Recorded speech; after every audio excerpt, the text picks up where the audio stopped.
Hello student, आप सभी का स्वागत है आपके प्यारे से YouTube channel MS coaching centre में। और आज हम लोग, जैसा कि आप लोग जानते हैं, पिछले क्लास में हम लोग इनके बारे में पूरा देख चुके हैं।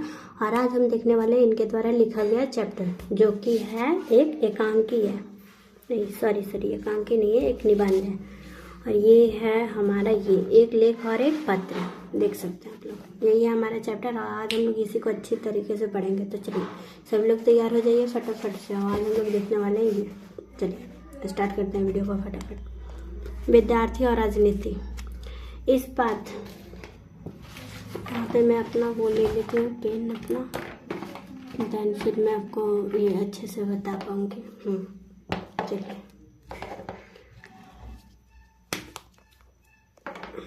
मैंने पेन ले लिया।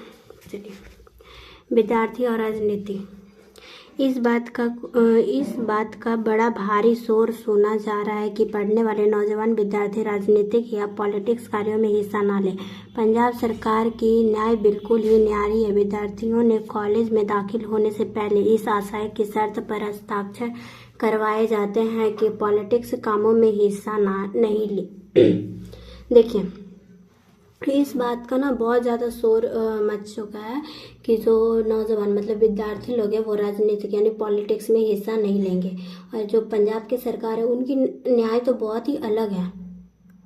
उनकी न्याय क्या है देखते हैं। देखिए, उनकी न्याय है कि जब विद्यार्थी दाखिल होने आते हैं तो वो पहले ही हस्ताक्षर ले लेते हैं कि तुम पॉलिटिक्स में नहीं जाओगे, और तभी उसका एडमिशन हो पाता है। हमारा दुर्भाग्य है कि लोगों की ओर से चुना हुआ मनोहर जो अब शिक्षा मंत्री, मतलब ये है हमारा, मतलब इनका दुर्भाग्य है कि जो इनके द्वारा चुना गया मनोहर अब जो है शिक्षा मंत्री है। अब क्यों दुर्भाग्य है वही देखने वाले, क्यों दुर्भाग्य है आखिर इन लोग के लिए। स्कूल कॉलेजों के नाम पर एक स्कॉलर या परिपत्र भेजता है कि कोई पढ़ने या पढ़ाने वाले पॉलिटिक्स में हिस्सा ना ले। मतलब स्कूल कॉलेज के पास ये जो शिक्षा मंत्री है वो पत्र भेजता है कि स्कूल कॉलेज में पढ़ने वाले कोई भी विद्यार्थी पॉलिटिक्स में हिस्सा नहीं लेंगे। कुछ दिन तक लाहौर के स्टूडेंट यूनियन या विद्यार्थी सभा की ओर से विद्यार्थी सप्ताह मनाया जा रहा था, जहां अभी सर अब्दुल कदार के प्रोफेसर ईश्वर नंदा ने इस बात की जोर दिया कि विद्यार्थियों को पॉलिटिक्स में हिस्सा नहीं लेना चाहिए। देखिए, ये लाहौर की यूनियन, लाहौर में स्टूडेंट यूनियन और विद्यार्थी ने भी इस पर जोर दिया कि मतलब देखिए यहाँ पे वहाँ भी सर, देखिए ये जो लाहौर में जो कॉलेज था वहाँ भी जोर दिया गया कि पॉलिटिक्स में हिस्सा नहीं लेंगे। और प्रोफेसर कौन थे, हमारा ईश्वर चंद्र नंदा, दोनों ने जोर दिया कि पॉलिटिक्स में हिस्सा नहीं लेना चाहिए। अंडरलाइन कर दिए ताकि आप लोग को साफ साफ दिखाई दे। चलिए अब हम लोग आगे देखते हैं। पंजाब को राजनीतिक जीवन में सबसे पिछड़ा हुआ कहा जाता है। इसका क्या कारण है? क्या पंजाब के बलिदान कम दिए हैं? मतलब ये बोलते हैं भगत सिंह कि पंजाब को राजनीतिक जीवन में सबसे पिछड़ा हुआ कहा जाता है कि तो ये बोलते हैं इसका कारण क्या है? क्या पंजाब के लोग ने बलिदान कम दिया है कंपैरिजन टू अदर स्टेट के मुकाबले? चलिए देखते हैं, कम दिया है या फिर ज़्यादा दिया है। इसका कारण स्पष्ट है कि हमारे शिक्षा विभाग के अधिकारी लोग बिल्कुल ही बुद्धू हैं। मतलब इसका जो बलिदान की बात करते हैं, मतलब राजनीतिक जीवन में जो पिछड़ा हुआ है पंजाब, उसका कारण सिर्फ कौन है? शिक्षा विभाग, क्योंकि वो नौजवानों को राजनीतिक में हिस्सा ही नहीं लेना देता थे, तो फिर राजनीतिक जीवन में तो पिछड़ा हुआ रहेंगे ही। आज पंजाब काउंसिल की कार्रवाई पढ़ के इस बात को अच्छी तरह से पता चलता है कि इसका कारण यह है कि हमारी शिक्षा निकम्मी होती है और फिजूल होती है। मतलब आज जो काउंसिल की पढ़ाई कर चुके हैं उनसे ये साफ बात होता है कि ये मतलब सिर्फ हमने नौकरी के लिए पढ़ाई की है, इस शिक्षा का हमारे जीवन पे कोई प्रभाव ही नहीं है। और विद्यार्थी युवा जगत अपने देश की बातों में कोई हिस्सा नहीं लेता है, और जो युवा है वो अपने देश की बातों में कोई भी हिस्सा नहीं लेता है। उसे इस संबंध में कोई भी ज्ञान और उसे इस बारे में राजनीतिक में क्या चल रहा है, जैसे कि आप ही में से बहुत सारे को ये भी नहीं पता होगा कि शिक्षा मंत्री कौन है। आप ये मतलब हम लोग को कोई मतलब ही नहीं रहता है कि कौन क्या है, इससे इस बात से कोई फर्क ही नहीं पड़ता है।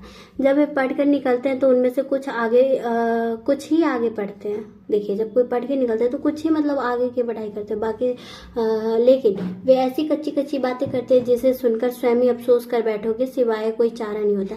मतलब पढ़ तो लेते हैं लेकिन वो ऐसी कच्ची कच्ची बातें, मतलब ऐसी अजीब बातें करते हैं जिससे अफसोस होता है कि ये क्यों पढ़ा, जब उससे अच्छा तो नहीं पढ़ता जो ही अच्छा रहता। जिन नौजवानों को कल देश का बागडोर हाथ में लेनी है, आज वही अक्ल के अंधे बनने की कोशिश की जा रही। देखिए, आप लोग को पता होगा कि किसी भी देश की जो आगे की भविष्य है वो नौजवानों पे टिकी होती है। लेकिन क्या जो हमारा शिक्षा है वो हमें शिक्षा देती है, लेकिन गुलामी की शिक्षा देती है कि हम बस नौकरी के लिए पढ़े जा रहे हैं। ऐसा नहीं है कि जो हमारा महात्मा गांधी जो कहते थे कि शिक्षा वो है जो हमारे विकास करे, मतलब हमारे मस्तिष्क की विकास करे और जिससे हम देश को आगे बढ़ाए। वो शिक्षा नहीं दी जा रही है, हमें सिर्फ गुलामी की शिक्षा दी जा रही है। इससे जो परिणाम निकलेगा वो हम खुद ही समझ लेना चाहिए। मतलब इसका कारण क्या होगा, मतलब अगले के अंदर मतलब जब गुलामी करते रहेंगे तो एक दिन ऐसा होगा कि सारा फिर से वही मतलब पहले की तरह हो जाएगा, होने के चांसेस है। या हम मानते हैं कि विद्यार्थी का मुख्य काम पढ़ाई करना, ये चीज भगत सिंह भी मानते हैं कि हाँ विद्यार्थी है तो उसका मुख्य काम है कि तुम पढ़ाई करो, लेकिन सिर्फ पढ़ाई करो ऐसा नहीं होना चाहिए। उन्हें अपना पूरा ध्यान और जोर उस ओर लगा देना चाहिए ताकि देश की परिस्थितियों का ज्ञान, उसके सुधार के उपाय सोचने की योग्यता पैदा करना और शिक्षा में शामिल नहीं। देखिए, बोलते हैं कि ये जो विद्यार्थी पढ़ाई करते हैं उनका काम है पढ़ाई, और उन्हें वो जोर भी लगा देना चाहिए जिससे परिस्थितियां उनकी बदले। यदि नहीं तो हम उस शिक्षा को भी निकम्मी समझते हैं जो सिर्फ क्लर्की के लिए हासिल की जाए। ये बोलते हैं अगर ऐसा नहीं है, देश की भलाई ही नहीं चाहते तो फिर उस शिक्षा का कोई मतलब नहीं है, उसे आज हम निकम्मी समझते हैं, मतलब वो बेफिजूल है, किसी काम का नहीं है। और ये सिर्फ क्लर्की, यानी कि क्लर्की का मतलब होता है सिर्फ नौकर बनने के लिए, मतलब सर्वेंट, गवर्नमेंट सर्वेंट। ऐसी शिक्षा की जरूरत ही क्या है। कुछ ज्यादा चालाक आदमी यह कहते हैं, काका तुम पॉलिटिक्स के अनुसार पढ़ो, सोचो जरूर, लेकिन कोई व्यवहार में हिस्सा ना लो, तुम अधिक योग होकर देश के फायदेमंद होगे। लेकिन कुछ जो चालाक आदमी हैं वो बोलते हैं कि बच्चों तुम लोग पढ़ो पॉलिटिक्स के बारे में, लेकिन तुम ना उसमें कोई भाग नहीं लो और ये आगे चल के फायदेमंद साबित होगे, ऐसा बोलते हैं कुछ चालाक आदमी। अब देखिए, बात बड़ी सुंदर लगती है, मतलब बात तो सुनने में अच्छा लगता है कि पॉलिटिक्स, हाँ इसके बारे में जानना चाहिए, लेकिन हम इसे भी ये नहीं मानते भगत सिंह जी, क्योंकि यह सिर्फ ऊपरी बात है। इस बात से यह स्पष्ट हो जाता है कि एक दिन विद्यार्थी एक पुस्तक, देखिए अब यहाँ पे एक कहानी, मतलब एक दृश्य को बताया गया कि एक बार की बात है, एक विद्यार्थी जो है वो एक पुस्तक अपने जो कॉलेज होता है उसमें पढ़ रहा था, appeal to the young principal corporative. ये देखिए, ये पुस्तक का नाम है। ये पुस्तक विद्यार्थी पढ़ रहा था। अब देखिए आगे क्या होता है वही देखने वाले हैं। जो हमने पिछले पुस्तक का नाम बताया, अपील टू दी, देखिए क्या था, appeal to the young principal corporating, पढ़ रहा था, ये पुस्तक का नाम है। एक प्रोफेसर साहब कहने लगी ये कौन सी पुस्तक है, मतलब वहां से ये पढ़ रहा था तो वहां से एक प्रोफेसर गुजरे और पूछते हैं कि ये कौन सी पुस्तक है। या किसी बंगाली का नाम जान पड़ता है, मतलब प्रोफेसर को देख के ऐसा लगता है कि ये बंगाली की पुस्तक है। लड़का बोल पड़ा, प्रिंस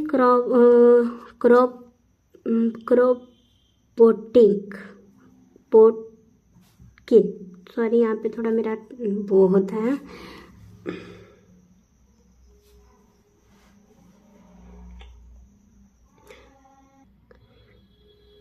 जब प्रोफेसर ऐसा बोलते हैं तो लड़का बोल पड़ता है कि प्रिंस कॉम्परेटिंग बड़ा प्रसिद्ध है, मतलब ये जो पुस्तक पढ़ रहा था वो बहुत ही प्रसिद्ध पुस्तक पढ़ रहा था। नहीं, मतलब इनका ये जो पुस्तक के लेखक थे उनके बारे में बोलता है, बहुत ही प्रसिद्ध है, वे अर्थशास्त्र के विद्वान हैं। ये कौन है, देखिए यहाँ पे मैं लगा देती हूँ, कॉर्पोरेटिव। और ये किस चीज़ के हैं, तो अर्थशास्त्र के हैं। अर्थशास्त्र के विद्वान थे। इसके नाम से परिचित होना हर प्रोफेसर के लिए जरूरी था। प्रोफेसर की योग्यता पे लड़का हंस पड़ता है, मतलब वो सोचता है कि अरे इतना प्रसिद्ध नाम प्रोफेसर को नहीं पता, और वो हंस पड़ता है। और उसने फिर कहा ये रूसी सज्जन थे, मतलब ये कहाँ के रहने वाले थे, तो ये रूस के थे। रूसी सज्जन थे। बस रूसी कहकर टूट पड़ा, मतलब जैसे रूसी सुना प्रोफेसर उस पर टूट पड़ा। प्रोफेसर ने कहा कि तुम बोल्शेविक हो क्योंकि तुम पॉलिटिक्स की पुस्तकें पढ़ते हो। ये बोलता है कि तुम बोल्शेविक हो, तुम पॉलिटिकल पुस्तकें पढ़ते हो। देखिए आप प्रोफेसर की योग्यता, मतलब यहाँ पे आप ये बोलते हैं भगत सिंह कि देखिए आप पे प्रोफेसर की योग्यता। अब उन बेचारे विद्यार्थी ने उनसे क्या सीखा है, मतलब जब ऐसे प्रोफेसर ही बोल रहा है तो विद्यार्थी क्या सीखेगा। ऐसी स्थिति में नौजवान क्या ही सकता है, मतलब जब प्रोफेसर ही ऐसे बोलेगा तो ऐसी स्थिति में नौजवान क्या कर सकते हैं और क्या सीख सकते हैं उनसे। दूसरी बात यह है कि व्यवहारिक राजनीति क्या है, मतलब दूसरी बात ये तो पहली बात होगी कि क्या सीखेगा। दूसरी बात यह है कि व्यवहारिक राजनीति क्या होती है। महात्मा गांधी, जवाहरलाल नेहरू और सुभाष चंद्र बोस का स्वागत करना, भाषण सुनाना कोई व्यवहारिक राजनीतिक या कमीशन या वाइसराव का स्वागत करना क्या हुआ। क्या वो पॉलिटिक्स का दूसरा पहलू नहीं, मतलब ये बोलते हैं इनके हिसाब से ये जो है स्वागत करना, भाषण सुनना, यही इनका दूसरा है। लेकिन ये पूछते हैं क्या ये दूसरा नहीं है। सरकार और देशों के प्रबंध के संबंधित तो कोई भी बात पॉलिटिक्स के मैदान में ही गिनी जाएगी, तो ये भी पॉलिटिक्स हुई कि नहीं। कहा जाएगा कि सरकार खुश होती है तो दूसरे से नाराज, मतलब एक चीज से खुश होती है तो दूसरे से नाराज। फिर सवाल तो सरकार की खुशी या नाराजगी का ही हुआ, मतलब ये तो लोगों के हित के लिए हुआ ही नहीं, ये तो सरकार की नाराजगी और खुशी के लिए हुआ। क्या विद्यार्थियों को जन्मते ही खुशामद का पाठ पढ़ाना चाहिए, मतलब क्या विद्यार्थियों को मतलब जैसे ही पढ़ाई शुरू करता है वैसे ही सिर्फ खुशामद मतलब वो पाठ पढ़ाना चाहिए जिससे सरकार खुश रहे। हम जो समझते हैं कि हिंदुस्तान के विदेशी डाकू नहीं पशु है, पेट के गुलाम है, तो हम किसी तरह के विद्यार्थी वफादारी का पाठ पढ़े। देखिए ये बोलते हैं, ये भगत सिंह क्या समझते थे, अंग्रेज जो इस पे हिंदुस्तान पे कब्जा किए हुए थे, तो बोलते हैं कि वे डाकू नहीं है, वो तो पेट भरने के उद्देश्य से आए थे और हमें गुलाम बना लिया। तो इसलिए विद्यार्थियों को क्या है, वफादारी का पाठ पढ़ना चाहिए। सभी मानते हैं कि हिंदुस्तान को इस समय ऐसे देशभक्तों की जरूरत है जो तन मन अर्पित कर दे। देखिए हिंदुस्तान को आज़ाद कराने के लिए ऐसे देशभक्त चाहिए जो तन मन धन से हिंदुस्तान के को आज़ाद करने में अपनी जान तक कुर्बान कर दे। पागलों की तरह सारी उम्र देश के आज़ादी के लिए न्यौछावर करते, मतलब वो तो आज़ादी के पीछे पागल होना चाहिए कि हाँ कुछ भी करना पड़े, हम तो आज़ादी के आज़ाद करा के ही रहेंगे। वैसे लोगों की ज़रूरत है, नौजवानों की। लेकिन क्या बूढ़े में ऐसे आदमी मिल सकेंगे, मतलब क्या बूढ़े लोग ये देश मतलब आज़ाद करने का काम करवा पाएंगे। क्या परिवार और दुनियादारी के झंझटों में फंसे सयाने लोग ऐसे लोग निकल सके, मतलब जिसका परिवार है दुनियादारी है जो फंसे हुए हैं इनमें, वे लोग क्या उन्हें छोड़कर देश को आज़ाद करने के लिए आ सकेंगे। या तो वही नौजवान निकल सकते हैं जो किन्हीं जंजलों में ना फंसे, मतलब देश को आज़ाद कराने के लिए वही नौजवान निकल सकते हैं जो इन परिवार दुनियादारी के झंझटों में फंसे ना हो। और जंजालों में पढ़ने से विद्यार्थी नौजवान की तभी सोच सकते हैं जब उन्हें व्यवहारिक ज्ञान भी हासिल हो, मतलब ऐसा विद्यार्थी तभी सोच सकते हैं जब उन्हें व्यवहारिक ज्ञान दिया जाएगा। सिर्फ गणित और ज्योग्राफी का ही परीक्षा पर्चों में घला घोटा न लगाया जाओ।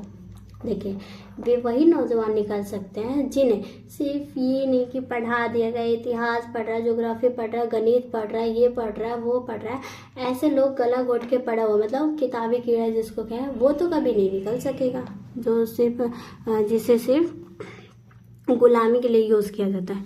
क्या इंग्लैंड के सभी विद्यार्थी का कॉलेज छोड़ना जर्मन के खिलाफ लड़ना पॉलिटिक्स नहीं थी। ये यहाँ पे उदाहरण देते हैं। एक बार क्या हुआ था, इंग्लैंड के सभी विद्यार्थी कॉलेज छोड़ के जर्मनी के खिलाफ लड़ने चले गए थे, तो क्या ये पॉलिटिक्स नहीं है।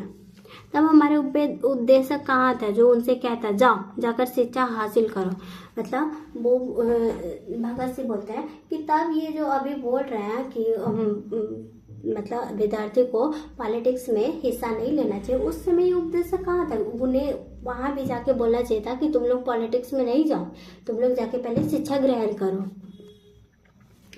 आज नेशनल कॉलेज अहमदाबाद के जो लड़के सत्याग्रह के बौरदेली वाले में सहायता कर रहे हैं, क्या वे मूर्ख ही रह जाएंगे? देखिए यहाँ पे क्या है, नेशनल कॉलेज मतलब एक कॉलेज है नेशनल, जिसका नाम है नेशनल कॉलेज अहमदाबाद के जो भी विद्यार्थी है वो सत्याग्रह के बारदौली में सहायता कर रहे हैं गांधी जी के साथ। क्या वे मूर्ख रह जाएंगे? मतलब उन्हें अक्ल नहीं होगा, ज्ञान नहीं आएगा?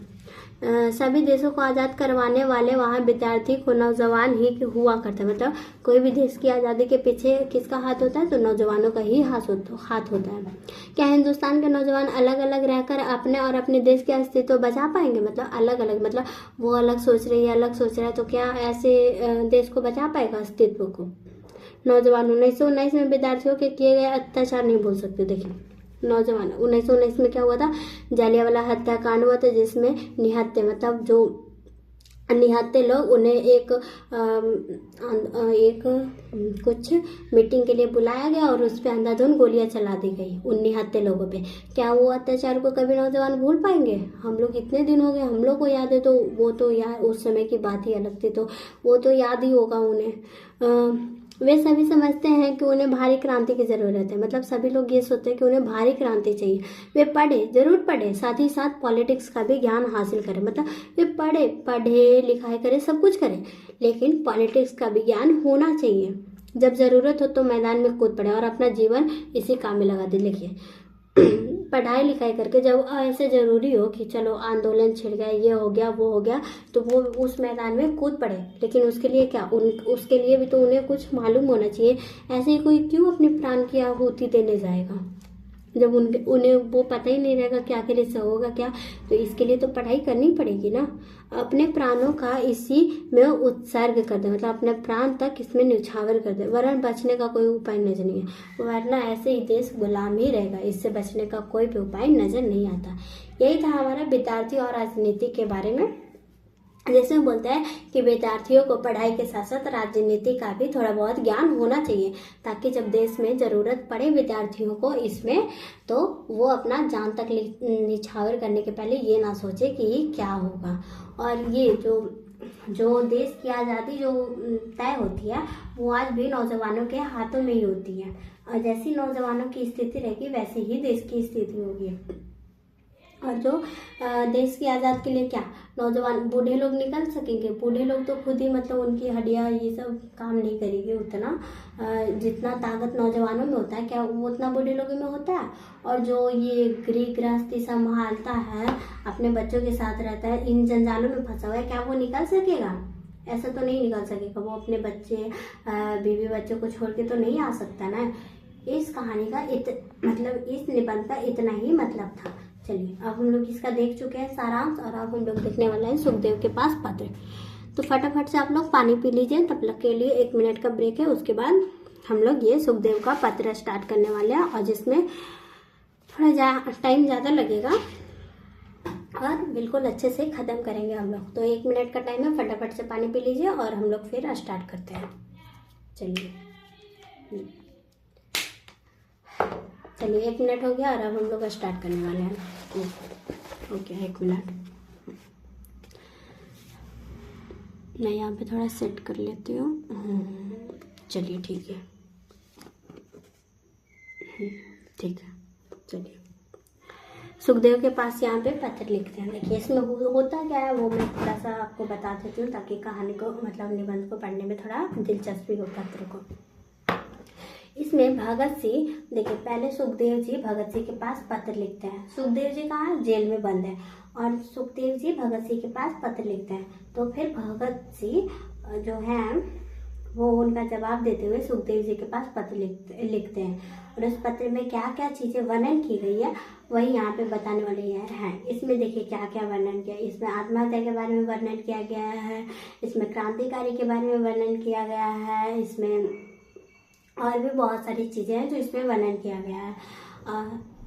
चलिए अब क्या क्या वर्णन है क्या क्या वर्णन नहीं है ये तो हम लोग चैप्टर पढ़ेंगे तो समझ में आ ही जाएगा। चलिए तो हम लोग फटाफट से स्टार्ट करते हैं। और आप लोग एकदम अच्छे से रेडी हो जाइए। और ये पूरा ये चैप्टर आपको बहुत अच्छे से समझ में आएगा, टेंशन वाली कोई बात नहीं है। और जिन्होंने भी लाइक सब्सक्राइब शेयर नहीं किया है वो फटाफट से लाइक सब्सक्राइब शेयर कर लें, ताकि फिर बीच में कोई दिक्कत ना आए। चलिए, सुखदेव के नाम पास पत्र। प्रिय भाई, देखिए पत्र में ऊपर लिखा जाता है प्रिय भाई। पहले आप लोग भी किसी के पास पत्र लिखोगे तो पहले लिखोगे, जैसे अपनी बहन के पास भेजो तो प्रिय बहन, भाई के पास भेजो तो भाई, मम्मी के पास भेजो तो मम्मी जी, पापा के पास भेजो तो पिताश्री, ये सब ऊपर में लिखा जाता है। मैंने आपके पत्र को कई ध्यानपूर्वक पढ़ा, मतलब जब सुखदेव के द्वारा पत्र आया था उसे भगत सिंह ने बहुत ध्यानपूर्वक पढ़ा। मैं अनुभव करता हूँ, देखिए ये अनुभव करते हैं, क्या अनुभव करते हैं कि बदली हुई परिस्थितियां ने हम पर अलग अलग प्रभाव डाला।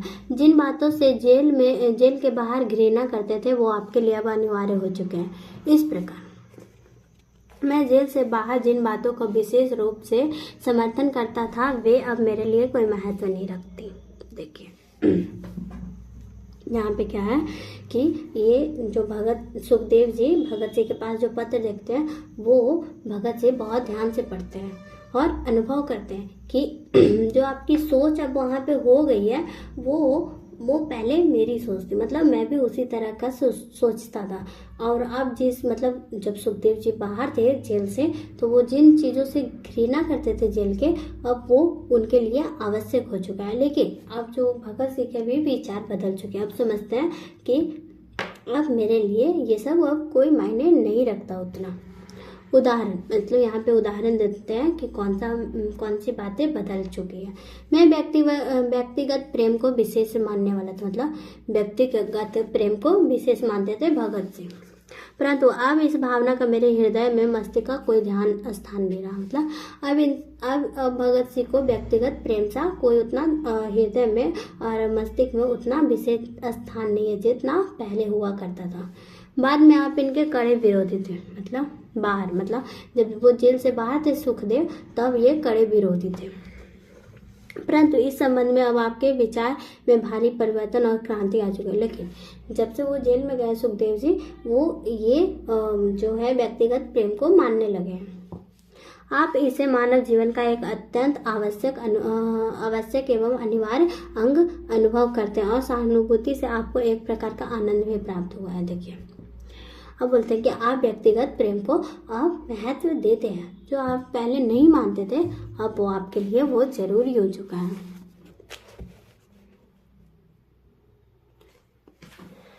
आपको याद ही होगा कि एक दिन मैंने आत्महत्या के विषय में आपसे चर्चा की थी। देखिए एक बार की बात है, भगत सिंह जी सुखदेव जी से बात कर रहे थे और उस समय उनकी जो बातें हुई थी वो आत्महत्या के विषय पे हुई थी। उसमें किनके क्या क्या विचार थे वो यहाँ पे देखने वाले हैं। तब मैंने आपको बताया था कि कई परिस्थितियों में आत्महत्या करना उचित हो सकती है। तब भगत सिंह मानते थे कि कई परिस्थितियों में आत्महत्या करना एक तरह से उचित माना जा सकता है, परंतु अब मेरे दृष्टिकोण का विरोध किया था। मतलब उस समय सुखदेव जी विरोध किए थे कि अरे जो आत्महत्या है वो किसी भी परिस्थिति में वो सही नहीं हो सकता, ऐसा उन्होंने विरोध किया था। मुझे उस चर्चा के समय और उस स्थान भली बात याद है, मतलब जब ये बात किए थे आत्महत्या के बारे में तो उसका समय और स्थान इन्हें भली बात याद है। यह बात हमारी साहसाई कुटिया में, देखिए साहसाई कुटिया में हुई थी ये बात आत्महत्या के बारे में। शाम के समय हुई थी, शाम के समय हुई थी ये बातें। आपने मजाक के रूप में हंसते हुए कहा था कि इस प्रकार की कायरता कार्य उचित नहीं माना जा सकता। मतलब आत्महत्या को अगर कहें तो ये एक कायरता वाली काम है और ये कभी भी उचित नहीं हो सकता। आपने कहा था कि आप इस कार्य को भयानक और घृणित समझते हैं। मतलब ये पहले सुखदेव जी भयानक और घृणित मतलब बहुत डरावना और बहुत तुच्छ समझते थे, परंतु इस विषय में मैं देखता हूँ कि आपकी राय बिल्कुल बदल चुकी है। लेकिन अब सुखदेव जी कुछ और ही सोचते हैं इसके बारे में। अब आप उसे कुछ अवस्थाओं में न केवल उचित वरन अनिवार्य और अनावश्यक अनुभव करते हैं। मतलब अब जब ये जेल में है सुखदेव जी इतना दिन रहने के बाद अब उन्हें लगता है कि अब ये आत्महत्या उचित हो सकती है और अनिवार्य आवश्यक भी है। मेरी विषय में अब वही राय है जो पहले आपकी थी। मतलब पहले ये सब जितनी भी बातें हैं ये पहले भगत सिंह सोचते थे कि आत्महत्या करना उचित हो सकता है, और सुखदेव जी मानते थे नहीं, आत्महत्या किसी भी रूप में सही नहीं हो सकता। लेकिन अब क्या है कि अब भगत सिंह के विचार बदल चुके हैं, अब समझते हैं कि हाँ, अब आत्महत्या किसी भी रूप में सही नहीं है। लेकिन सुखदेव जी क्या समझते हैं कि कभी कभी परिस्थिति में आत्महत्या करना कोई दोष वाली बात नहीं है। अर्थात आत्महत्या एक घृणित अपराध, ये किनकी सोच है? अब ये हो गई है भगत सिंह की सोच, ये पूर्णतः कायरता का काम है। क्रांतिकारी का तो कहना ही क्या, मतलब क्रांतिकारी, जैसे पता होगा कि भगत सिंह बहुत बड़े क्रांतिकारी थे। कोई भी मनुष्य ऐसे कार्य को उचित नहीं ठहरा सकता, मतलब कोई भी मनुष्य आत्महत्या को उचित नहीं कह सकता। आप कहते हैं कि आप यही नहीं समझ सके कि केवल कष्ट सहने से आपको मन में देश की सेवा कर सकते हैं। ये कहते हैं सुखदेव जी कि आप नहीं मतलब भगत सिंह कहते हैं सुखदेव जी को कि आप नहीं समझ सके, सिर्फ कष्ट सह के आप देश की सेवा कर सकते हैं। किस प्रकार की सेवा कर सकते हैं? आप जैसे व्यक्तियों की ओर से एक ऐसा प्रश्न बड़े ही आश्चर्य की बात है। मतलब ये जो बोलते हैं उनके कष्ट सह के हम देश के लिए कौन सा सेवा कर सकते हैं, तो ये जो बोलते हैं ना, वो भगत सिंह को बहुत आश्चर्यचकित लगता है कि आपके मुंह से ऐसा, ये ना पत्र का जो है जवाब दे रहा है, आपके मुंह से ऐसा बात बहुत आश्चर्यचकित लगता है। क्योंकि नौजवान भारत के सभा के अध्याय सेवा द्वारा कष्टों को सहन करना और बलिदान करना, ये तो हमने सोच समझ के कितना प्यार किया था। मतलब देखिए, एक यहाँ पे है हमारा, ये इम्पॉर्टेंट है थोड़ा, यहाँ पे कष्टों को सहन करना और बलिदान करना, ये सोच समझ के कितना, मतलब जब हम किसी को देखते हैं कष्ट सहते हुए, बलिदान देते हुए अपने प्रति, तो ये समझ के कितना प्यार किया जाता है। मैं ये समझता हूँ कि आप अधिक से अधिक संभव सेवा करें। मतलब ये समझते हैं भगत सिंह कि आप अधिक से अधिक मतलब लोगों की सेवा करें। अब उस समय में जो कुछ आपने किया था वो उसके लिए कष्ट उठाएं, मतलब जो आप कर रहे हैं उसमें कष्ट होगा तो वो कष्ट उठाएं। दूसरी बात यह है कि वो अफसर है जो आपको सारी जनता का नेतृत्व, मतलब जिस समय ये बात कर रहे थे वो वहाँ पे जो आज़ादी के प्रति जो लड़ाई हो रही थी वो बहुत हाई लेवल पे पहुँच चुकी थी। तो ये बोलते हैं कि अब आपको जनता का नेतृत्व करना होगा। मानव किसी भी कार्य को उचित मान के ही करते, जैसे हमने लेजी ये असेंबली में देखिए, अगर कोई मानव बुरा भी काम कर रहा है तो वो ये समझ के करता है कि ये उचित काम है, तभी वो करता है। और यहाँ पे एक एग्जांपल देते हैं, जैसे मैंने मतलब वो दोनों मिलके, सुखदेव और भगत सिंह मिलके लेजी स्टेविंग असेंबली में क्या किए थे, वही यहाँ पे चर्चा होने वाली है। जैसे हमने लेजी स्टेविंग असेंबली में बम फेंकने का कार्य किए थे। ये कहाँ बम फेंके थे?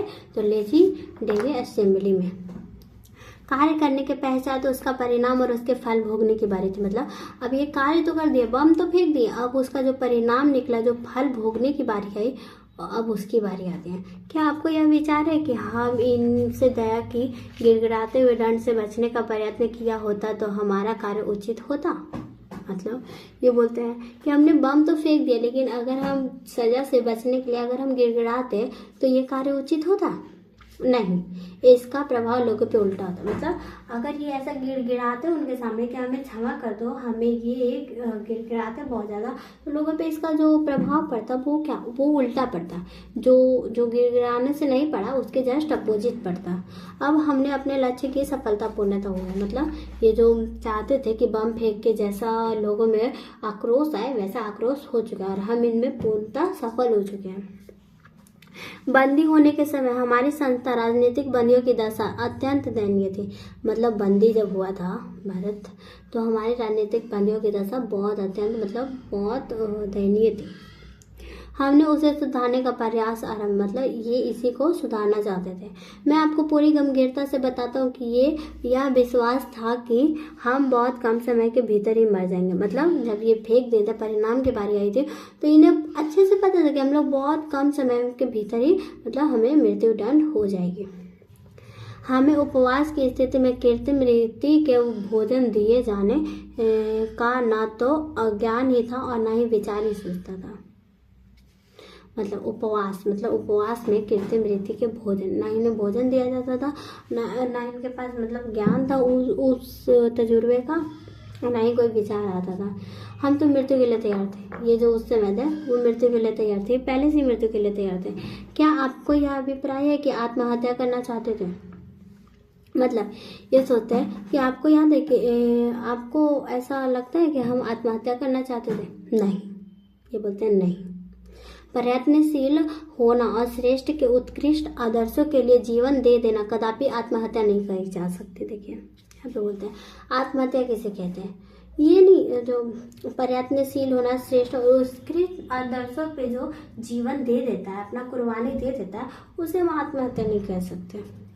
हमारे मित्र यतीन्द्र दास, श्री यतीन्द्र दास अभी अपने मित्र के बारे में बताते हैं कि मृत्यु तो अस्पृहनीय है, मतलब इनकी भी मृत्यु हुई थी।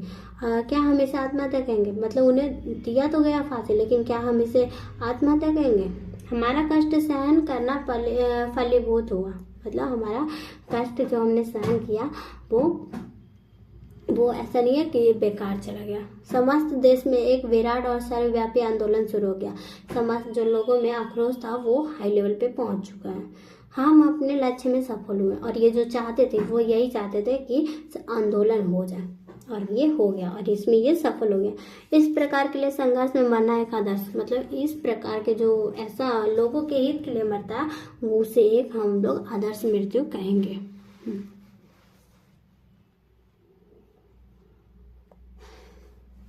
इसके अतिरिक्त हमने जिन लोगों से यह विश्वास था कि उन्हें मृत्यु दंड दिया जाएगा, उनको धैर्य पूर्वक उसी दिन की प्रतीक्षा करनी चाहिए। यह सजा जो सुनाई जाएगी तत्पश्चात उन्हें फांसी की दी जाएगी। मतलब अगर जिन लोगों को ये विश्वास हो जाता है कि हाँ मैंने इतना बड़ा गुनाह किया तो मुझे फांसी ही दी जाएगी, तो उन्हें धैर्य पूर्वक उस दिन का ना इंतजार करना चाहिए। ऐसा नहीं कि गिड़गिड़ा कर कि हमें छोड़ दीजिए, ऐसा नहीं करना चाहिए। यह मृत्यु भी सुंदर होगी। मतलब जब ऐसा होगा लोगों के हित के लिए अगर हम काम किए और अगर हमें फांसी दी जाती है तो हमें वो मृत्यु भी वो क्या होगी, वो सुंदर होगी। परंतु आत्महत्या करना केवल कुछ दुखों से बचने के लिए जीवन को समाप्त करना कहा जाता है। मतलब लेकिन इन्हीं चीज़ों से बचने के लिए हम लोग आत्महत्या कर दें, ये तो कायरता वाली बात हुई। मतलब कुछ दुखों से सहने के लिए आत्महत्या करना ये तो बहुत गलत बात है। मैं आपको बताता हूँ कि विपत्तियाँ व्यक्तियों को पूर्ण बनाने वाली होती हैं। जब विपत्ति आती है लोगों पे तो वो उसे बहुत मतलब पूर्ण बनाती है। और मैं और आप वरन मैं कहूँगा कि हम तो किसी भी किंचित कष्ट सहन नहीं कर, मतलब हम और आपने तो वैसा कोई कष्ट सहन ही नहीं किया जितने हमारे मतलब जो जितना कष्ट होता है वैसा कष्ट सहन नहीं किया अभी। हमारे जीवन का तो यह भाग अभी आरंभ हुआ, मतलब अभी तो कष्ट सहने का समय ही आया है, अभी हमने कष्ट सहा ही कहाँ है। आपको याद ही होगा कि अनेक बार इस विषय पे हमने बातचीत की, मतलब ये अनेक बार आत्महत्या के विषय पे बातचीत की है। रूसी साहित्य के प्रत्येक स्थान पे जो वास्तविकता मिलते वो हमारे साहित्य में कदापि नहीं मिलते। जो रूसी का साहित्य है उसमें जो वास्तविकता मिलती है, मतलब जो सच्चाई मिलती है वो हमारे साहित्य में नहीं मिलती है।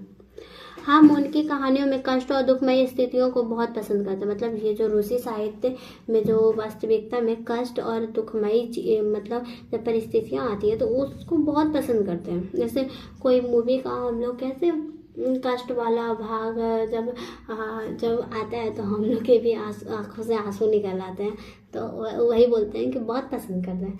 परंतु कष्ट सहन करने की उस भावना को अपने भीतर अनुभव नहीं करते। मतलब हम लोग देख के रो तो लेते लेकिन क्या सच में हमें मतलब उतना कष्ट होता है हम लोग अनुभव ही नहीं करते अपने भीतर, सिर्फ ऊपरी आंखों से आंसू निकल गया।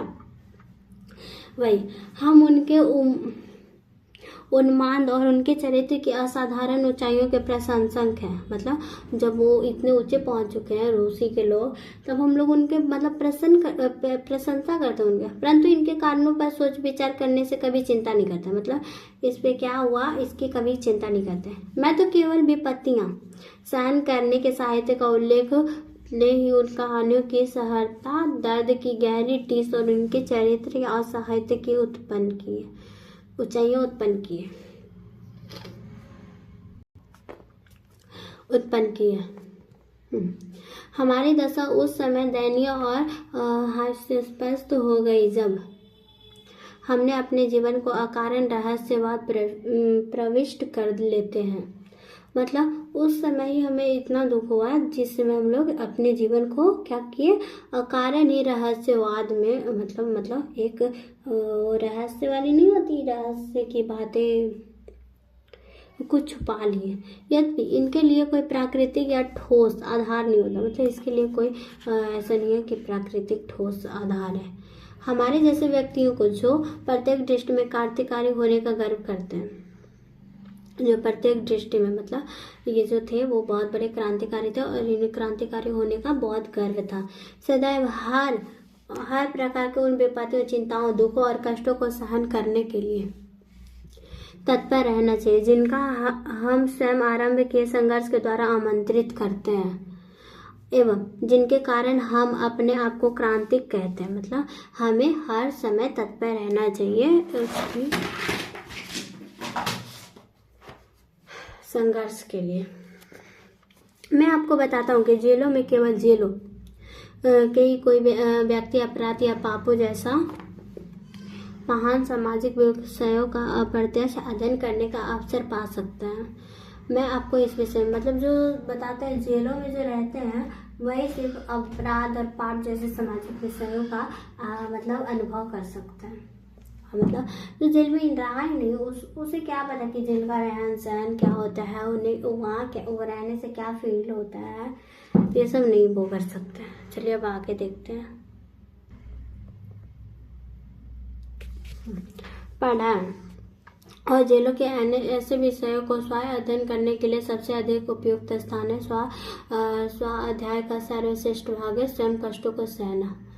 मतलब इन सबको अनुभव करने का ऐसा नहीं है कि हम लोग पढ़ के कभी भी इन सबको सहन को हकीकत में नहीं मान सकते। अब इसका जो हकीकत में अगर देखा जाए, अगर ऐसा अनुभव करना है तो उसके लिए तो जेल में जाना पड़ेगा ना, तभी हम लोग स्वयं अगर उस कष्ट को सह के देखेंगे तभी हमें पता चलेगा। भली प्रकार हम जानते हैं, आप भली प्रकार जानते हैं कि रूस के राजनीतिक बंदियों में बंदीगृह की विपत्तियां सहन करने की जारशाही का तख्ता उलटने का पश्चात अपने द्वारा जेलों के प्रबंध का अधिकारी लाए सबसे बड़ा कारण था। देखिए जो वहाँ के बंदीगृहों में बंदीगृह मतलब वहाँ जो पकड़ के लाते थे बंदीगृहों को, उन्हें कष्ट सहन के लिए मजबूर किया जाता था। क्या भारत के ऐसे व्यक्तियों की आवश्यकता नहीं है? मतलब भारत को ऐसे व्यक्तियों की जरूरत नहीं है जो किसी भी पूर्णतः परिचित हो, इस समस्या से निजी अनुभव रखते हो, या केवल यह कह देना कि कोई इस काम को दूसरा कर लेगा, यह कार्य करने में बहुत लोग हैं, इस प्रकार को उचित नहीं कहा जा सकता। तो बहुत सारे लोग हैं ना, ये बोलते हैं, ये बहुत खिलाफ थे कि ये कहना बहुत अनुचित होगा कि ये काम तो कोई और ही कर लेगा और इसके लिए तो बहुत सारे लोग हैं, मैं ही इस काम को क्यों करूं, ये तो बहुत गलत बात है। इस प्रकार के लोग जो क्रांतिकारी क्षेत्र में कार्यों को भार दूसरों पे छोड़ना को अब प्रतिष्ठापूर्ण और घृणित समझते, मतलब जो ऐसा करता है वो इसे बहुत गलत समझते थे। भगत सिंह उन्हें पूरी लगन के साथ वर्तमान व्यवस्था में विरोध संघर्ष को आरंभ करने देना चाहिए। उन्हें चाहिए कि वे उन विधियों का उल्लंघन करें, परंतु उनमें औचित्य का ध्यान रखना चाहिए, क्योंकि अनावश्यक एवं अनुचित प्रयत्न कभी भी न्यायपूर्ण नहीं माना जा सकता। इस प्रकार आंदोलन क्रांतिकारी कार्य का सीमा कम कर देगा। देखिए जो है उन्हें चाहिए कि वो विधियों मतलब जो विधियां थी जिन पे जो गलत थी विधियां उन पे उल्लंघन करना चाहिए, और लेकिन औचित्य मतलब अपना ध्यान रखना चाहिए, मतलब इससे किसी और को कष्ट ना पहुंचे, क्योंकि अनावश्यक एवं अनुचित प्रयत्न भी न्यायपूर्ण मतलब जो गलत विधियां हैं उसे हम लोग उचित कैसे मान सकते हैं। जब गलत विधियां हैं तो वो उससे जो परिणाम निकलेगा वो भी तो गलत ही निकलेगा। वो आंदोलन की जो मतलब जो न्यायपूर्ण नहीं है, तो आंदोलन एक लंबी कैसे चलेगी? जब उसमें गलत चीज़ें ही होंगी तो वो तो कभी लंबी नहीं चलेगी, वो तो बहुत समय मतलब बहुत ही कुछ ही दिनों में वो ख़त्म हो जाएगा। जितने आंदोलन अब तक आरंभ हुए हैं उनके सबसे पृथक रहने में जो तर्क दिए हैं मैं वो समझने में असमर्थ हूँ। मतलब एक रहने में जो तर्क दिए वो ये भगत सिंह समझने में असमर्थ है। कुछ मित्र ऐसे हैं या तो मूर्ख है या ना समझ, वे आपके परिवार के इस व्यवहार को जिनसे वे स्वयं कहते हैं कि किंचित भी नहीं समझ सकते, क्योंकि आप उनसे बहुत ऊंचे और समझ के परे हैं, अनोखा और अद्भुत समझते हैं। और कुछ लोग ऐसे नहीं बोलते हैं कि आप क्या समझोगे मेरे दुखों को, जिस पे बीतता है वही समझता है, वही बोलते हैं बहुत अद्भुत समझते हैं।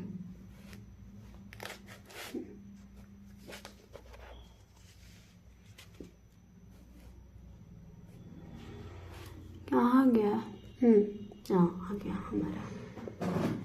वास्तव में यदि आप अनुभव करें तो बंदी गृहों का जीवन वास्तव में अपमानपूर्ण था। जो जेल में रहते थे उनका जीवन सच में अपमानपूर्ण था। तो आप उसके विरुद्ध आंदोलन करके उसे सुधारने का प्रयास क्यों नहीं करते? बोलते हैं कि मैं भी मानता हूँ जब मैं भी जेल में था तो अपमानपूर्ण था बंदी गृह, जो वहाँ बंधक रहते थे उनका अपमान। तो आप इसमें प्रयास क्यों नहीं करते सुखदेव जी कि आप इसे ही सुधार दो? फिर आंदोलन करो ना उनके विरुद्ध और इसको सुधारने का प्रयास करिए। संभवतः आप ये कहेंगे कि यह संघर्ष सफल नहीं हो सकता, तो आप ये कह सकते हो एक बार कि ये सफल नहीं हो सकता, परंतु यह तो वही तर्क है ना जिसकी आड़ लेकर असाधारण निर्बल लोग प्रत्येक आंदोलन से बचना चाहते हैं। ये तो वही बात हुई ना कि मतलब साधारण निर्बल लोग इससे आंदोलन से बचना चाहते हैं। यह वह उत्तर है जिन्हें हम उन लोगों से सुनते रहे हैं जो जेल में बाहर क्रांतिकारी प्रयत्नों में सम्मिलित होने में जान बचाना चाहते हैं। मतलब जेल के जो आंदोलन है उनमें अपना जान बचाना चाहते हैं कि मुझे इन सब झंझटों में नहीं पड़ना है। क्या आज भी यही उत्तर है आपके मुख से सुनूंगा? कुछ मिट्टी पर कार्यकर्ताओं के आधार पर संगठित हमारी पार्टी अपने लक्ष्यों और आदर्शों की तुलना में क्या कर सकती है? क्या हम इससे यह निष्कर्ष निकालें कि हमने इस काम के आरंभ करने के नितांत भूल की है? नहीं, इस प्रकार के परिणाम निकालना उचित नहीं होगा। इससे तो उस व्यक्ति के भीतर निर्बलता प्रकट होगी जो इस प्रकार सोचता है। मतलब जो भी ऐसा सोचता है उसके अंदर तो निर्बलता होगी कि मैं तो कुछ कर ही नहीं सकता। आगे चल के आप लिखते हैं कि 14 वर्ष बंदी गृहों के कष्टों के भानपूर्ण जीवन बिताने के पश्चात किसी व्यक्ति की यह आशा नहीं की जा सकती कि उस समय भी उनके विचार वही रहेंगे। आप सुखदेव जी मतलब भगत सिंह बोलते हैं कि 14 साल जो जेल में रहेगा उनका जो विचार है वो वही रहेगा जैसे बाहर था। ये तो बहुत मुश्किल है। जो जेल से पूर्व थे, मतलब जब वो जेल में नहीं थे उसके पहले थे, क्या वही विचार लेंगे? क्योंकि जेल के वातावरण उसके समस्त विचारों को रौंद कर रख देता। मतलब जो बाहर रह के जिन चीज़ों का विरोध करते थे, आज अगर वही चीज़ होगी तो कुछ ना कुछ तो असर होगा ना, जो उनके विचारों को मतलब खत्म कर देता है। क्या मैं आपसे पूछ सकता हूँ कि क्या जेल से बाहर का वातावरण हमारे विचार के अनुकूल था? मतलब ये बोलते हैं कि जेल में जो हो रहा है क्या वैसा बाहर नहीं हो रहा था? क्या ये बात सच है?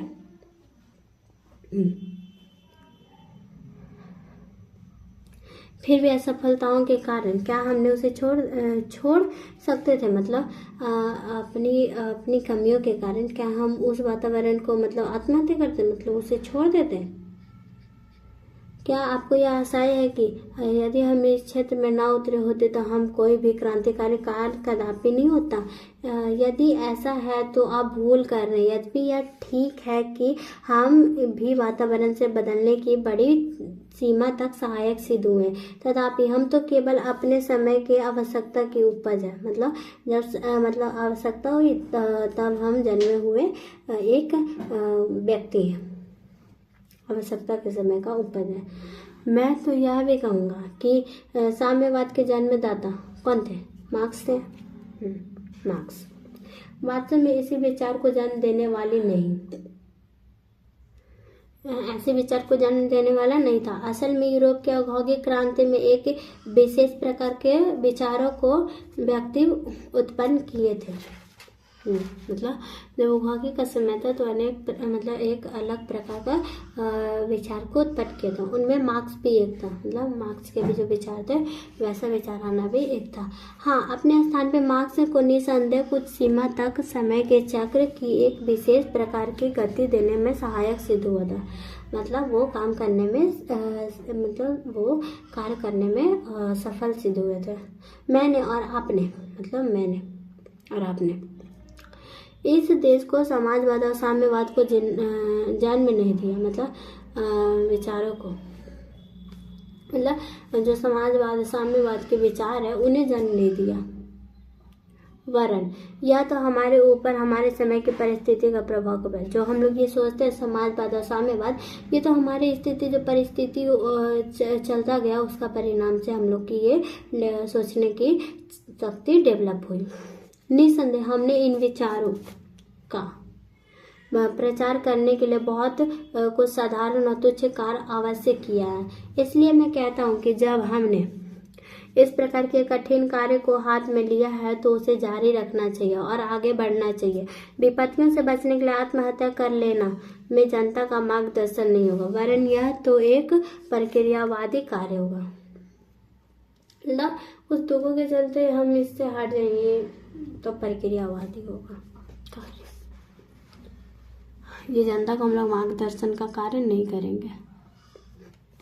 जेल के नियमों के अनुसार जीवन की निराशाओं, दबाव और हिंसा के असीम प्रतीक्षा युक्त वातावरण का विरोध करते हुए हम कार्य करते हैं। ये कैसे कार्य करते हैं? हिंसा, दबाव, निराशाओं के सबसे ऊपर उठ के हम लोग इसका विरोध करते हुए कार्य करते हैं। जिस समय हम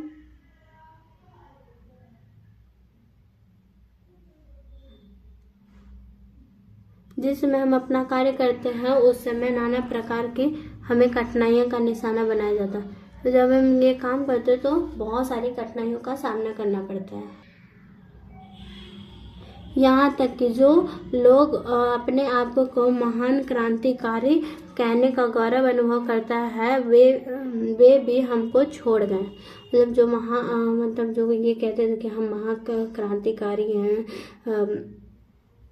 वे भी साथ छोड़ के मतलब चले गए। क्या परिस्थिति असीम परीक्षा युक्त ना थी? मतलब जब ऐसी परिस्थिति आई तो क्या वो हमारी परीक्षा नहीं ले रही थी? फिर वे अपने आंदोलन और प्रयासों को जारी रखने के लिए हमारे पास क्या कारण और तर्क था? मतलब यहाँ पे क्वेश्चन करते हैं कि फिर भी हमने उस आंदोलन को जारी रखा, वो उसका कारण क्या था? क्या स्वयं यही तर्क हमारे विचारों को शक्ति नहीं देते? मतलब यही विचार करके हमें हमारे अंदर जो है वो शक्ति देती है। क्या हम ऐसे क्रांतिकारी कर्ताओं के उदाहरण हमारे सामने नहीं है जो जेलों के दंड भोग कर लौटे और अब भी कार्य कर रहे हैं? मतलब क्या कुछ ऐसे क्रांतिकारी के उदाहरण हमारे सामने नहीं आते जो जेलों में दंड भी सहे और बाहर निकल के उसके प्रति लड़ाई भी कर रहे हैं, कार्य में अभी भी है? वाकुनी वे अपने समान सोच विचार किया होता, मतलब अपने बारे में सोचे होते तो आराम में होता। मतलब ये सोचे होते कि क्या मतलब जेल चले जाएंगे, बाहर आएंगे तो लोग हमारे बारे में क्या क्या तरह तरह के विचार करेंगे जिससे हमें मतलब बहुत दुख होगा। तो ऐसा सोच के वो तो आत्महत्या कर लेते। आज आपको ऐसे असंख्य क्रांतिकारी दिखाई देते हैं जो रूसी राज्य के उत्तरदायी पदों पर विराजमान है और जिन्होंने अपने जीवन के अधिकतर भाग दंड भोगते हुए जेलों में बिताया। मतलब ऐसे बहुत सारे मतलब जो क्रांतिकारी में शामिल हुए थे, युद्ध में शामिल हुए थे, जब युद्ध खत्म हुआ तो उन्हें एक करके पद दिया गया। जैसे हमारे ही जो देश में जब आज़ादी हुआ था तब हम बहुत सारे जो बच चुके थे उन्हें पद दिया गया था, तो उनमें पद में विराजमान है अभी भी। और वो क्या आधा तो जेल में मतलब जो भोग रहा है, मतलब दंड भोगते हुए जेल में बिताता अपना जीवन। मनुष्य को भी अपने विश्वास पे दृढ़ता पूर्वक जीवन को अधिकतर भाग दंड भोगते हुए जेल में बिताया। मतलब सॉरी यहाँ नहीं, यहाँ मनुष्य को अपने विश्वासों को दृढ़ता पूर्वक और कोई भी ये नहीं कह सकता कि भविष्य में क्या घटना होने वाली है। क्या आपको ये याद है? देखिए यहाँ पे क्या कहा जा रहा है वो देखिए, आप लोग क्या क्या कहा जा रहा है वो बताती हूँ। क्या आपको याद है? देखिए यहाँ पे मैं थोड़ा ऊपर कर लेती हूँ। क्या आपको ये याद है कि जब हमने विशेष पर चर्चा कर रहे थे तो हमारी बम फैक्ट्रियाँ अति तीव्र और प्रभावकारी विष में रखा जाना चाहिए। देखिए यहाँ पे क्या कहते हैं, क्या आपको याद है कि जब हम विशेष पर चर्चा कर रहे थे तो हमारी बम फैक्ट्रियाँ अत्यंत तीव्र और प्रभावकारी विष पर रखा जाना चाहिए। जब ये उस विचार पर चर्चा कर रहे, बातचीत कर रहे थे, तो बम फैक्ट्रियाँ जो इन्होंने खोली थी वो विष पे रखा, मतलब उन्हें बंद करके रखा जाना चाहिए था।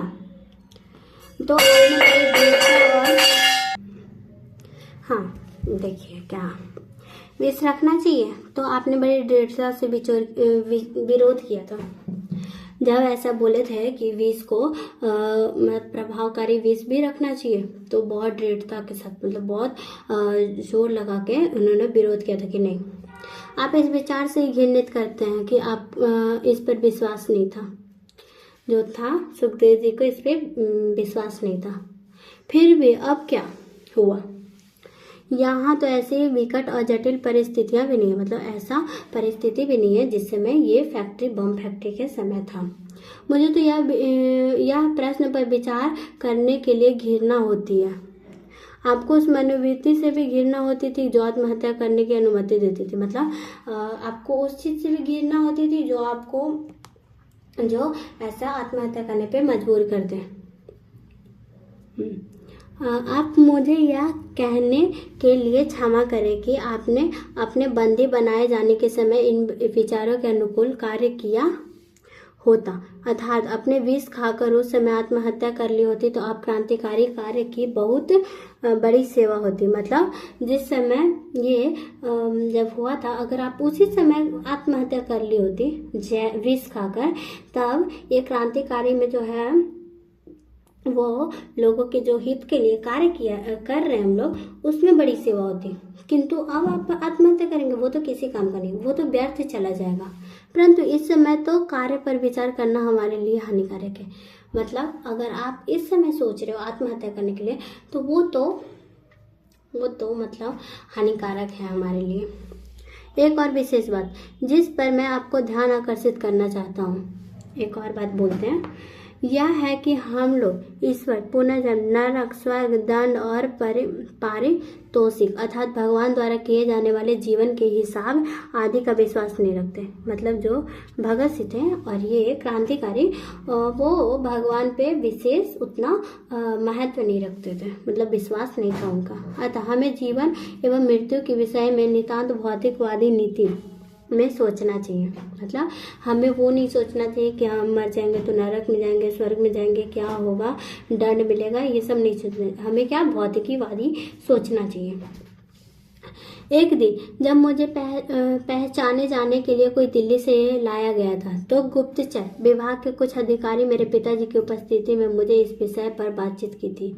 देखिए भगत सिंह को पहचान कराने के लिए दिल्ली से कुछ पहचान वाले लोग जो इन्हें जानते थे उन्हें बुलाया गया था और पिताजी से बात किया था जब ये उपस्थित थे वहाँ पे। तब उन्होंने, अब देखते हैं उन्होंने क्या कहा। उन्होंने कहा था, इनके पिताजी ने क्या कहा था, मैं कोई भेद खोलने या इस प्रकार का जीवन बिताने के लिए तैयार नहीं हूँ। मतलब मैं यहाँ तुम्हारे बारे में बोलने नहीं आया और ना ही मैं चाहता हूँ कि इस प्रकार का जीवन बिताऊँ, मतलब जेल में जीवन बिताऊँ। इससे सिद्ध होता है कि मैं जीवन में बहुत दुखी हूँ, मतलब इससे साबित होता है कि मैं बहुत ज़्यादा दुखी हूँ। उसका तर्क था कि मेरी यह मृत्यु आत्महत्या के समान होगी, परंतु मैंने उनको उत्तर दिया था कि मेरे जैसे विश्वास और विचारों वाले व्यक्ति व्यर्थ में मरना कदापि सहन नहीं कर सकते। मतलब बोलते हैं कि ये आत्महत्या होगी, इनके पिताजी बोलते हैं। तो ये बोलते हैं कि मेरे जैसे व्यक्ति आत्महत्या के मतलब ये तो मतलब जो बात होगी वो तो आत्महत्या के समान होगी, और हम व्यर्थ में अपनी जान की कुर्बानी देना कभी भी स्वीकार नहीं करेंगे। हम तो अपने जीवन को अधिक से अधिक मूल्य प्राप्त करना, मतलब हम अपने जीवन को बहुत अधिक से अधिक मूल्य प्राप्त करना चाहते हैं, मतलब बहुत वो क्या बोलते हैं, कीमती बनाना चाहते हैं। हम मानवता के अधिक से अधिक संभव सेवा करना चाहते हैं। ये मानवता मतलब लोगों की अधिक से अधिक सेवा करना चाहते हैं, विशेषकर मेरे जैसे भला पुरुष जिनका जीवन किसी भी रूप में दुखी या चिंतित नहीं है। मतलब ये बोलते हैं विशेषकर मेरे जैसा मतलब भला पुरुष जिनका जीवन में दुखी या चिंतित नहीं है। ऐसा नहीं है कि जिन्हें परिवार का कोई बोझ है, ये है वो नहीं। किसी समय भी आत्महत्या करना तो दूर रहा, उसका विचार भी हृदय में लाना ठीक नहीं समझता। वही बात मैं आपको समय से आपसे करना चाहता। मतलब ये बोलता है कि आत्महत्या करना तो दूर की बात है, मैं तो उसके बारे में सोचना भी ठीक नहीं समझता। आशा है कि देखिए क्या आशा है इनकी। ओह सारे यहाँ पे आपको दिख नहीं रहा था, चलिए कोई ना। आशा है कि आप मुझे अनुमति देंगे कि मैं आपको यह बतलाऊं कि मैं अपने बारे में क्या सोचता हूँ। ये बोलते हैं, एक और बात बोलते हैं कि मुझे आशा है कि आप मुझे ये भी बोलेंगे कि मैं अपने बारे में अब क्या सोचता हूँ वो मैं बताऊँ। मुझे अपने लिए मृत्युदंड सुनाए जाने का डर, मतलब उन्हें पूरा विश्वास था भगत सिंह को कि मुझे मृत्युदंड सुनाया जाएगा। कोई शक नहीं था इनको कि मृत्युदंड से हम बचेंगे। मुझे किसी भी प्रकार की पूर्ण क्षमा या नम्र व्यवहार की तनिक आशा नहीं थी। मतलब इन्हें कोई आशा नहीं थी कि मुझे क्षमा, मतलब ये ऐसा हो सकता है कि मुझे मृत्युदंड ना सुनाया जाए, ऐसा नहीं हो सकता। यदि कोई क्षमा हुई तो पूर्णतः सबके लिए होगी, वरन वह भी तो क्षमा हो सकती है। मतलब रुकिए एक सेकंड। वरन वह भी हमारे अतिरिक्त अन्य लोगों के लिए नितांत सीमित और कई बंधनों से जकड़ी होगी। देखिए अगर क्षमा होगी भी तो वो सभी लोग, यहाँ जितने भी मतलब है सबके लिए होगी, वरना किसी के लिए नहीं होगी। हमारे लिए ना सम्मिलित रूप और सर्वव्यापी हो, मतलब हमारे लिए सिर्फ नहीं हो, मतलब वो सभी के लिए हो। और उसके साथ मेरी यह भी अभिलाषा है कि यह आंदोलन अपनी चरम सीमा पर पहुंचे तो हमारी फांसी देते। ये देखिए फांसी की इच्छा कब अपनी जाहिर करते, मतलब ये कब चाहते कि मुझे फांसी हो जाए। तो जब अपनी इनकी इच्छा थी कि आंदोलन जब अपनी चरम सीमा, मतलब चरम, मतलब वो कहते हैं ना तुम ऊंचा पहुंच जाए, जब देश आज़ाद होने वाला है तब हमें फांसी दी जाए, ताकि लोगों को देख के इसमें और ज़्यादा मतलब शक्ति है। मेरी यह इच्छा, यदि कोई सम्मानपूर्ण या उचित समझौता होना कभी संभव हो जाए तो हम जैसे व्यक्तियों का मामला उसी मार्ग को कोई रुकावट या कठिनाई उत्पन्न करने का कारण न बचे। लेकिन ये होता है ना कि अंग्रेज लोग ऐसा भी बोल सकते थे कि तुम लोग अगर ये आंदोलन बंद कर दोगे तो मैं इसे छोड़ दूंगा, तो ये रुकावट का कारण भी हम लोग मैं बन सकता हूँ, ऐसा जो बोलते हैं। और ये कारण नहीं बनना चाहते थे कि मैं नहीं चाहता कि ऐसा हो। जब देश का भाग निर्णय हो रहा था तो व्यक्तियों के भाग्य को पूर्णतः भुला देना चाहिए। मतलब देखिए यहाँ पे क्या है कि जब देश का भाग्य का निर्णय हो रहा था तो हमें लोगों के भाग्य को नहीं सोचना चाहिए। मतलब जब देश का भाग्य ही अच्छा हो जाएगा तो व्यक्तियों का तो ये तो है कि व्यक्तियों का भी भाग्य पूर्णतः ठीक हो ही जाएगा। इसलिए हमें व्यक्तियों के भाग को नहीं सोच के देश का भाग्य को वहाँ पे चुनना चाहिए। हम क्रांतिकारी होने के नाते अतीत के समस्त अनुभवों को पूर्णतः अवगत है। ये बोलते हैं कि क्रांतिकारी होने के कारण इन्हें हर तरह के अनुभव थोड़ी अवगत है, उन्हें उनके बारे में जानकारी है। इसलिए हम नहीं मान सकते कि ऐसे शासकों और विशेषकर अंग्रेज जाति के भावनाओं में इस प्रकार का आश्चर्यचकित परिवर्तन उत्पन्न हो सकता है। इन्हें तनिक भी आशा नहीं थी कि अंग्रेज जाति में जो ऐसा भाव उत्पन्न हो सकता है कि क्षमा करने का ऐसा कुछ, इन्हें थोड़ा सा भी उम्मीद नहीं थी। इस प्रकार का परिवर्तन क्रांतिकारी के बिना संभव नहीं है। मतलब अगर इस प्रकार का परिवर्तन आएगा भी उसमें तो ये क्रांतिकारी के द्वारा ही आएगा, ऐसे अपने आप आ जाए ये कभी संभव नहीं है। और की जाए यहाँ पे क्रांति तो केवल सतन कार्य करने, सहने और प्रयत्नों कष्ट सहन करने और बलिदानों से ही उत्पन्न की जा सकती है और की जाएगी। तो ये बोलते हैं कि कष्ट सहने, प्रयत्नों से, बलिदानों से ही ये संभव है और ऐसा होगा भी। जहाँ तक मेरे दृष्टिकोण का संबंध है तो मैं केवल उसी दशा में सबके लिए सुविधाएं और क्षमादान का स्वागत करता हूँ। जब उसका प्रभाव अस्थायी हो और देश के लोगों के हृदय में हमारी भारी फांसियों के कुछ अमिट चिन्हों अंकित हो जाए, बस यही इससे कुछ नहीं। देखिए, जहाँ तक मेरे दृष्टिकोण का संबंध है, मतलब जहाँ तक ये सोचते हैं उस बारे में बताते हैं। मैं तो केवल उसी दशा में सबके लिए सुविधाएं और क्षमादान का स्वागत करता हूँ। मतलब उसी दशा, मतलब कौन सी दशा में बोलते हैं, जहाँ सुविधा और क्षमादान का स्वीकार करते हैं, जब उसका प्रभाव अस्थायी हो, मतलब सबके लिए हो। देश के लोग हृदय को हमारी फांसियों के कुछ अमिट चिन्हों पे अंकित हो जाए, और जो फांसियाँ दी जाती है उन पे अंकित हो जाए, बस यही। और इससे मतलब ये इतना ही चाहते थे, इससे ज़्यादा कुछ नहीं चाहते थे। और इसी के साथ हमारा चैप्टर समाप्त हो चुका है। इसमें यही बोलते हैं कि सुखदेव जी अपना विचार बदल लीजिए। जो आपका ये विचार है कि कुछ कष्टों को सहन करने की जगह हमें फांसी लगा के मरने, मतलब आत्महत्या करना उचित है, वो विचार आप बदल दीजिए। और ये कभी भी किसी भी हाल में उचित नहीं है। चलिए, आज के लिए इतना ही, फिर मिलते हैं कल एक नई वीडियो के साथ। तब तक के लिए बाय बाय।